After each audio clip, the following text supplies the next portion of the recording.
शायद यह इतिहास का स्वाभाविक क्रम है कि कुछ घटनाओं और व्यक्तियों को दूसरों की तुलना में अधिक याद किया जाता है। स्वतंत्रता के लिए भारतीय संघर्ष कोई अपवाद नहीं है।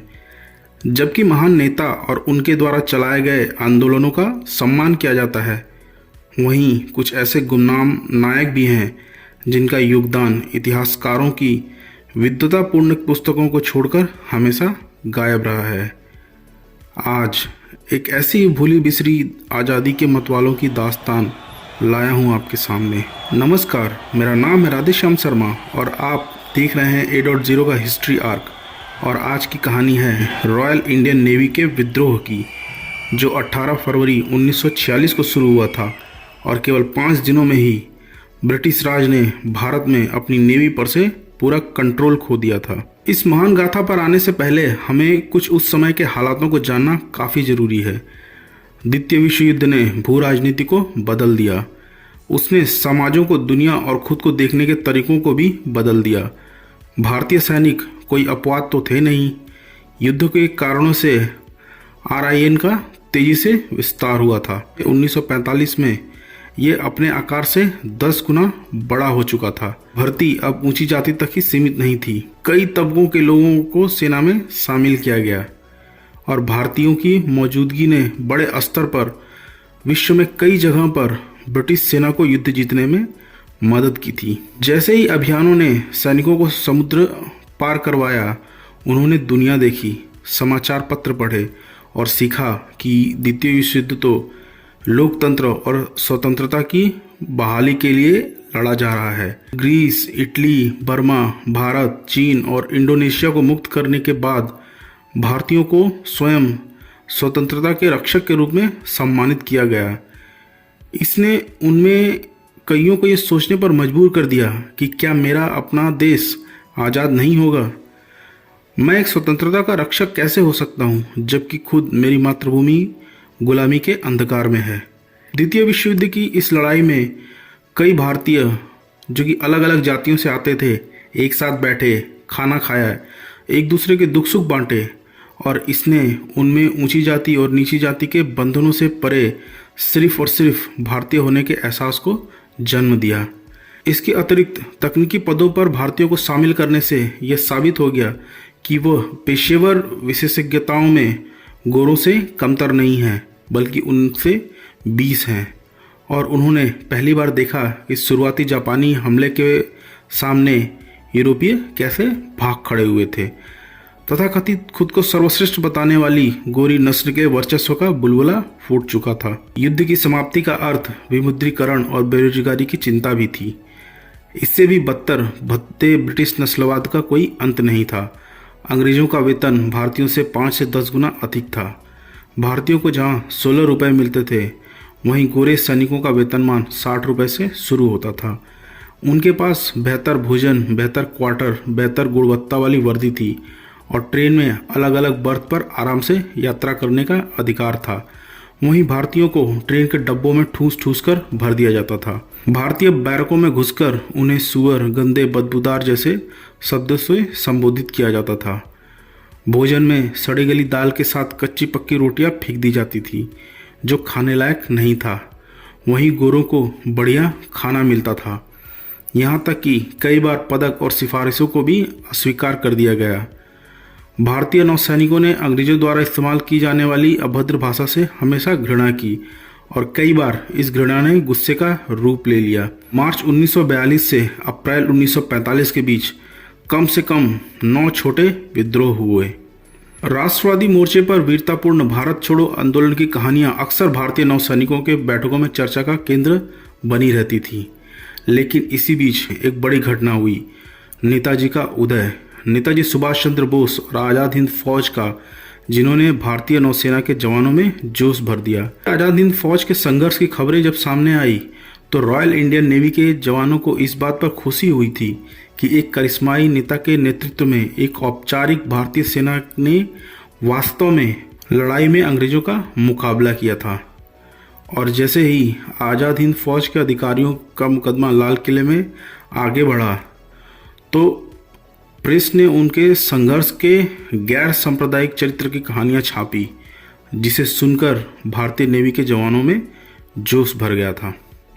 एक तरफ युद्ध खत्म हो गया था, वहीं दूसरी तरफ उपनिवेशवाद रवैया दोबारा लौट आया।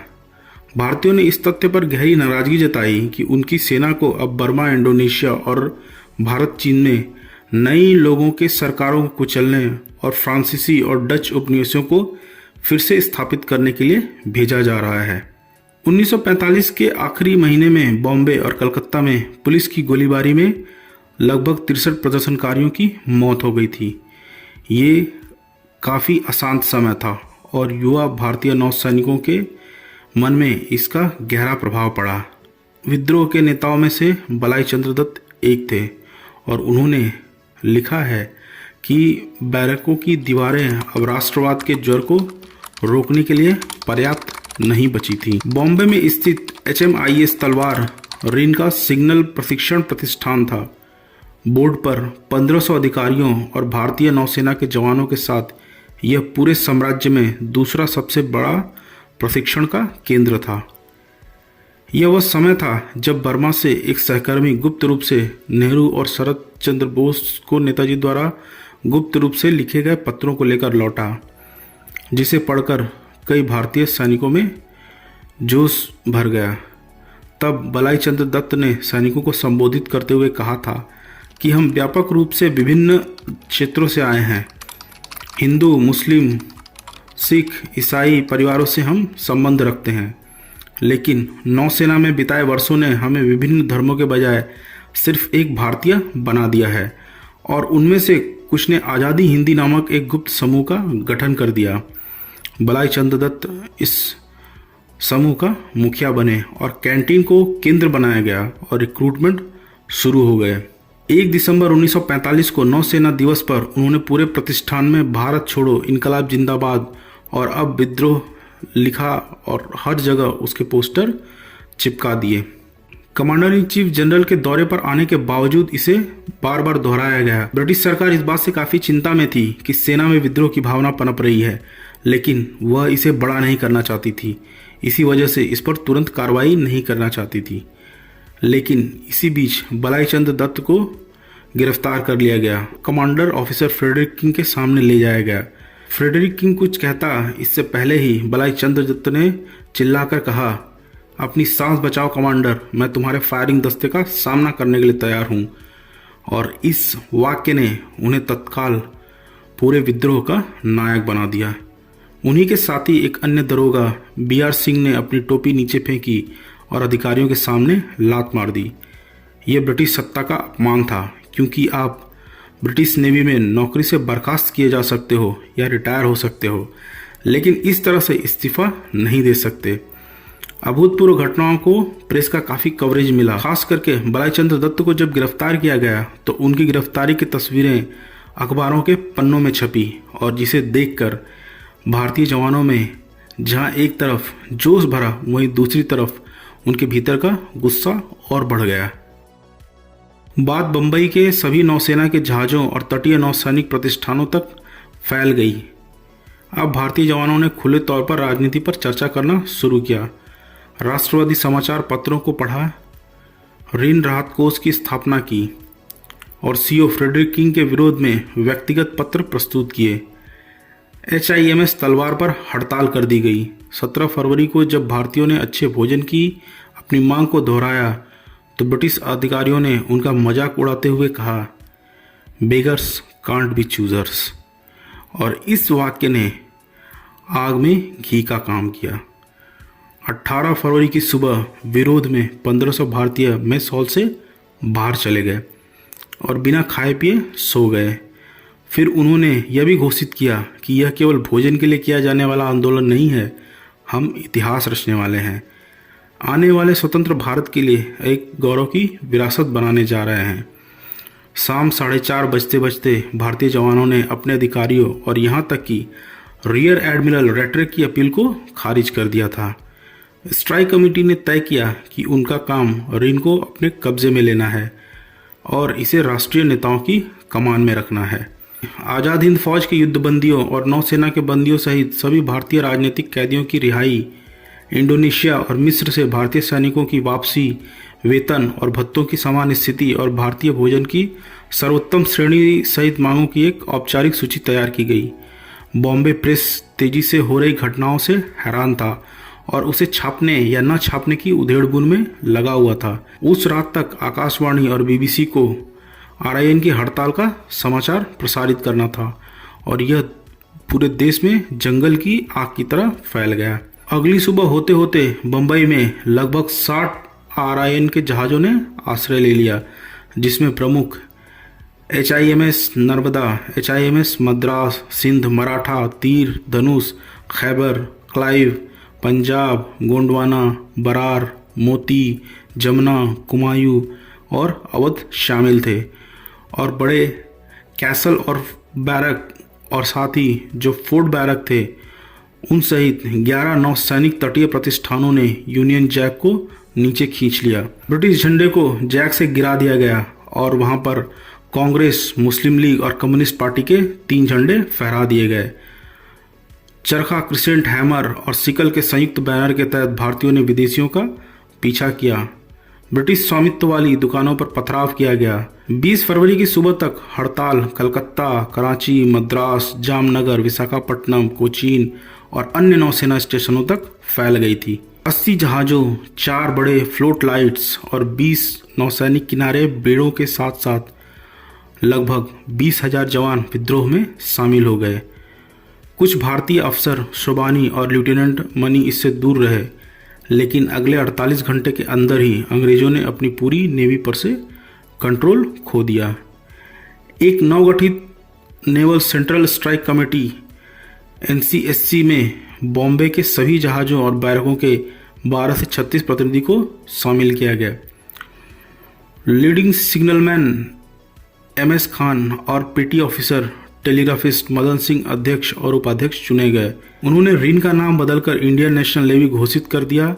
उन्होंने यह भी तय किया कि उनका संघर्ष अहिंसक होगा और अब से वे केवल राष्ट्रीय स्तर पर नेहरू, पटेल, जिन्ना, गांधी और बाकी बड़े नेताओं से आदेश लेंगे, न कि ब्रिटिश सरकार से। लेकिन इन सब में कांग्रेस और मुस्लिम लीग कहाँ थी जानते हैं? वो खामोश हो गई। नेहरू बात करने को तैयार तो थे, लेकिन पटेल ने उन्हें रोक दिया। गांधी इसका समर्थन नहीं कर रहे थे। खुद मोहम्मद अली जिन्ना सरीखे नेता इस आंदोलन से असहज हो गए थे। इन सबको लग रहा था कि इस तरह से अंग्रेजों से शांतिपूर्ण ढंग से सत्ता हस्तांतरण में हमें समस्या आएगी। हालांकि एक कांग्रेस नेता अरुणा असफ अली, जो कि उस समय मुखर होकर बोली और कांग्रेस के बड़े नेताओं से नौसेना के जवानों से बात करने की अपील की, क्योंकि ये नौसेना के जवान थे जो कि उन्हें अपना नेता मानकर चल रहे थे। इसी बीच हिंदू मुस्लिम एक हो और इनकलाब जिंदाबाद के नारों के साथ कोलाबा और फ्लोरा फाउंटेन में अनुशासन में मार्च निकाला गया।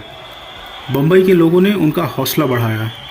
जैसे जैसे खबरें बाहर आती गई, ब्रिटिश सरकार में बेचैनी बढ़ती गई और ये खबर कि अब भारतीय नौसैनिकों का विद्रोह उनकी आज़ादी के लिए है, यह सुनकर ब्रिटिश सरकार काफ़ी हद तक डर गई और उसने एडमिरल गॉडफ्रे को NCSC से बात करने के लिए बम्बई भेजा। युवा NCSC की राजनीतिक अनुभवहीनता ने उन्हें काफ़ी कमज़ोर कर दिया और वो गॉडफ्रे की मांग को स्वीकार कर अपने अपने संबंधित जहाज़ों और बैरकों में लौट आए। लेकिन 1 घंटे के भीतर ही उन्हें गॉडफ्रे की धोखेबाजी का पता चल गया कि कैसे गॉडफ्रे ने उनके संबंधित जहाज़ों और बैरकों में वापस लौट जाने के बाद सेना भेजकर बैरकों को घेरने के लिए कहा था। यह पता चलते ही कि उनके साथ छल हुआ है, भारतीय नौसेना के जवानों ने भूख हड़ताल बंद कर दी, दरवाजे तोड़ दिए गए और इसके बाद वो लड़ाई के लिए तैयार हो गए। अगली सुबह ब्रिटिश अधिकारियों ने यह पाया कि उन्होंने जिन मराठा सैनिकों को बैरकों पर हमला करने का आदेश दिया था, वे मराठा सैनिक अब हमला करने से मना कर रहे थे और तब उनके बजाय ब्रिटिश सैनिकों ने हमला किया और इस हमले में एक भारतीय जवान क्रिश्चियन जवाबी हमले के पहले ही शहीद हो गए। उस रात NCSC की एक प्रेस विज्ञप्ति जारी हुई जिसमें उन्होंने लिखा कि 10 नौसेना के भारतीय जवान जबकि 15 ब्रिटिश सैनिक मारे गए हैं। प्रधानमंत्री एटली ने घोषणा की कि 7 जहाज बम्बई के लिए रवाना किए जा रहे हैं और उधर एडमिरल गॉडफ्रे ने बिना शर्त आत्मसमर्पण की मांग कर दी। खतरे को महसूस करते हुए एनसीएससी ने ईमानदारी से कांग्रेस और मुस्लिम लीग और साथ साथ वामपंथी दलों से अपील की कि आप लोग हमारे नेता हैं, हमारे सम्मानित राजनीतिक व्यक्ति हैं, हमारी सहायता के लिए आगे आइए, आपको हमारा समर्थन करना चाहिए। लेकिन अब भी राष्ट्रवादी नेता मुंह में दही जमाए चुपचाप बैठे हुए थे। अंग्रेजों ने HIMS तलवार और बाकी नौसेना का राशन पानी काटने की कोशिश की। यह खबर आग की तरह फैल गई और लोग हजारों की संख्या में फल, दूध, ब्रेड और सब्जियां लेकर गेटवे ऑफ इंडिया पर आ गए। भारतीय नौसेना के जवान मोटर बोट से आए और उन्हें लेकर सारे जहाज़ों में बांटने लगे। बम्बई शहर में कर्फ्यू लग चुका था और ड्यूटी पर मौजूद भारतीय सैनिकों ने भी किसी भी भारतीय को जो कि रसद का सामान लेकर जा रहा था उसे गेटवे ऑफ इंडिया जाने से नहीं रोका। जन समर्थन और पूरा जन सैलाब भारतीय नौसेना के साथ में था। बॉम्बे स्टूडेंट यूनियन और CPI ने आम हड़ताल का आह्वान किया और NCSC ने लोगों से इसे सफल बनाने के लिए कहा। इसके विपरीत गांधी स्पष्ट रूप से इस विद्रोह के समर्थन में नहीं थे और उन्होंने लोगों से हमेशा की तरह अपने काम करने के लिए कहा और इस आंदोलन से दूर रहने के लिए कहा। जिन्ना ने भी अपने लोगों को यही समझाया है। इस बार तो लोगों ने बड़े बड़े नेताओं की बातों को सुनना भी बंद कर दिया था। हड़ताल संपूर्ण थी और पूरे शहर में जुलूस निकाले गए। समुद्र के किनारे ब्रिटिश सैनिकों ने अब किसी भी भोजन को जहाज़ों तक पहुंचने से रोकना शुरू किया। फोर्ट इलाके में एक सैन्य ट्रक ने बेरहमी से कुछ प्रदर्शनकारियों को कुचल दिया और कुछ ही घंटों में कम से कम 11 सैन्य ट्रकों को जला दिया गया। सेना ने अंधाधुंध गोलाबारी की। खासकर परेल के मजदूर वर्ग के इलाकों में रात तक शहर में कर्फ्यू लगा रहा। कराची बंदरगाह पर HIMS हिंदुस्तान ने 21 फरवरी को विद्रोह कर दिया। उन्हें वफादार गोरखा और बलूच रेजिमेंटों से मदद मिली जिन्होंने उन पर गोली चलाने से इनकार कर दिया। अगली सुबह तक अंग्रेजों ने जहाज को चारों तरफ से घेर कर तोपखानों से फायरिंग करनी शुरू कर दी जिससे HIMS हिंदुस्तान के झंडे गिर गए। लेकिन नौसेना के जवानों ने बंदूकों से अंग्रेजों को निशाना बनाना शुरू कर दिया। इसी बीच HIMS हिंदुस्तान के तोपखाने में किसी तरह आग लग गई और उस आग लगने की वजह से 30 मिनट के बाद ही लगभग 6 नौसेना के जवान शहीद हो गए और जिसके बाद HIMS हिंदुस्तान ने आत्मसमर्पण कर दिया। HIMS काठियावाड़ को, जो कि उस समय गहरे समुद्र में था, HIMS हिंदुस्तान ने मदद का सिग्नल भेजा था। HIMS काठियावाड़ ने मदद का भरोसा दिया, लेकिन उन्हें जब ये लगा कि कराची जाने के लिए बहुत देर हो जाएगी तो उन्होंने बॉम्बे की तरफ रुख कर लिया। कांग्रेस या मुस्लिम लीग से कोई सहायता नहीं मिलने के कारण NCSC निराश हो गया। रॉयल इंडियन एयरफोर्स के बम वर्षकों को शक्ति प्रदर्शन करने के लिए तैयार रहने को कहा गया। जोधपुर के एक पूरे स्क्वाड्रन ने अचानक ही रहस्यमय तरीके से इंजन में खराबी बताई और उन्होंने उड़ने से मना कर दिया। लेकिन उसके बजाय एक ब्रिटिश स्क्वाड्रन ने जहाज़ों के ऊपर से उड़ान भरी। जाहिर है एडमिरल गॉडफ्रे के पास अब मारक क्षमता थी और वह इसका इस्तेमाल करने के लिए तैयार था। HMS खान सिंह और उसके सहयोगी शहर में हो रही आम लोगों के कत्लेआम से काफ़ी ज़्यादा निराश हो चले थे। वे इस बात पर सहमत हुए कि इस रक्त का कर्ज 100 गुना चुकाना होगा।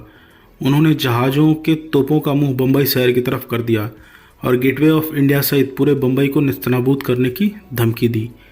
इस घोषणा के बाद पूरे ब्रिटिश तंत्र के साथ साथ चुपचाप बैठे राष्ट्रीय स्तर के कांग्रेस और मुस्लिम लीग के नेताओं में भी हड़कंप मच गया।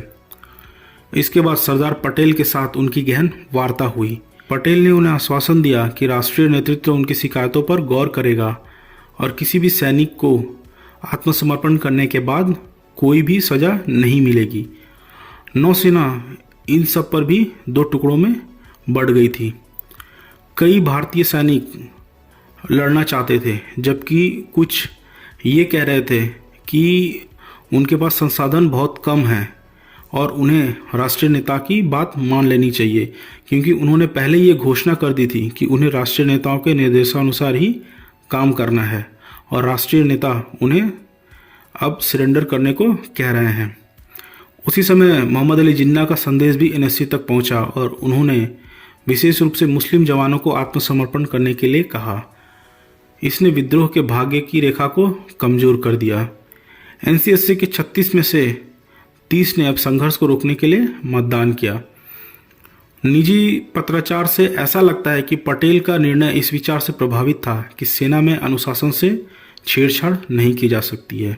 राष्ट्रीय स्तर के नेताओं को ये लगता था कि आज़ादी जो है वो आसानी से धीरे धीरे ब्रिटिश सरकार उन्हें दे देगी और वो शांति से मिल जाएगी, जबकि उन्हें इस बात का थोड़ा भी आभास नहीं था कि नेताजी सुभाष चंद्र बोस ने जो कहा था, आज़ादी हमारा हक है और उसे छीन कर ही लेना पड़ता है। पटेल और नेहरू इस बात पर भी सहमत हो गए कि सेना और लोगों के बीच में जो एक खाई थी कि सेना हमेशा लोगों का और उनके विद्रोहों का दमन करने के लिए इस्तेमाल की जाती थी, वो सेना अब धीरे धीरे आम जनमानस के साथ आ गई थी।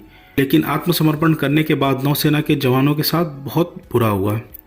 सारे राष्ट्रीय नेता तो अपने अपने राह पर निकल गए, लेकिन विद्रोह में पकड़े गए नौसैनिक जब मुलुंड शिविर में सैकड़ों महीनों तक घृणित परिस्थितियों में कैद रहे तो उनके लिए बोलने वाला कोई नहीं था। 23 फरवरी को सुबह होते होते 6 बजे तक सभी जहाज़ों ने समर्पण कर दिया था। थाने स्थित HIMS अकबर में 3500 जवानों और 300 सिपाहियों ने आत्मसमर्पण करने से इनकार किया, लेकिन राष्ट्रीय नेताओं के आदेशों के सामने उन्हें झुकना पड़ा। जब HIMS काठियावाड़ बंबई तट पर पहुंचा तो रॉयल क्रूजर ग्लासगो ने उसका रास्ता रोक दिया, जिसका विरोध करते हुए HIMS काठियावाड़ ने अपनी 12 पाउंडर तोप तानकर रॉयल क्रूजर ग्लासगो को धमकी दी।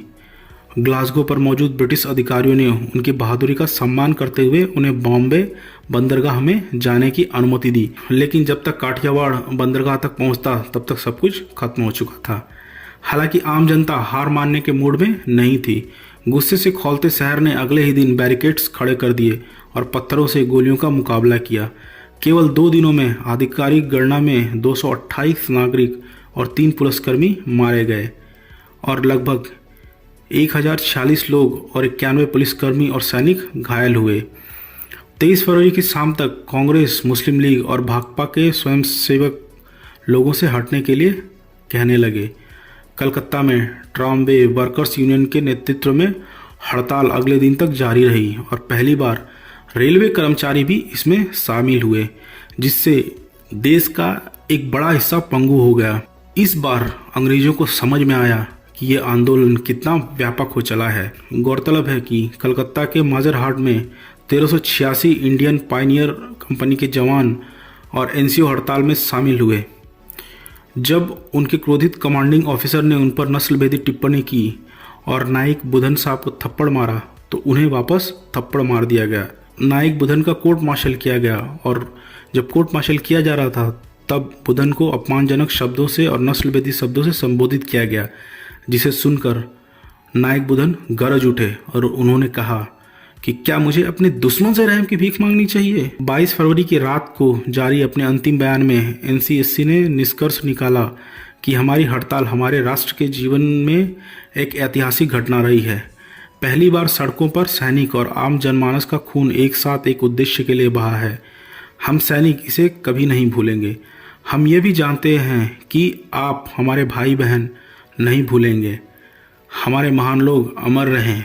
जय हिंद। द्वितीय विश्व युद्ध के बाद ब्रिटिश शासन वैसे ही कमज़ोर हो चला था और साम्राज्य के अपने सिर पर गिरने से पहले ही उन्होंने भारत से निकल जाना उचित समझा। इस तरह इस महान आंदोलन ने अपने उद्देश्य को पूर्ण किया, लेकिन दुख की बात यह है कि आज भी ये ऐतिहासिक किताबों से नदारद है। कई परीक्षण केंद्रों, तेलंगाना और तेभागा के किसान आंदोलनों के साथ विद्रोह के दौरान लोगों की एकता ने ब्रिटिश राज के अंतिम स्तंभों को भी ढीला कर दिया। भारतीय नेता भले ही लड़खड़ा गए हों, लेकिन अंग्रेज जानते थे कि उनके दिन लद चुके हैं। 15 मार्च को प्रधानमंत्री इटली ने खुद स्वीकार किया कि राष्ट्रवाद का ज्वर भारत में और वास्तव में पूरे एशिया में बहुत तेज़ी से फैल रहा है। राष्ट्रीय विचार बहुत तेज़ी से फैल गए हैं। हम एक बार को गांधी का तो मुकाबला कर सकते हैं, उनके भारत छोड़ो आंदोलन को भी संभाल सकते हैं, लेकिन अगर हमें बचाने वाली सेना ही हमारे खिलाफ खड़ी हो जाएगी तो हम किस तरह से उसका मुकाबला कर पाएंगे। मैं एक बार जाते जाते आपसे ये ज़रूर पूछना चाहूँगा कि क्या हमारे देश के इतिहास को फिर से लिखने की ज़रूरत है या नहीं, क्योंकि अगर प्रधानमंत्री पद पर बैठा एक व्यक्ति कुछ ऐसा कह रहा है तो एक बार सोचिएगा ज़रूर।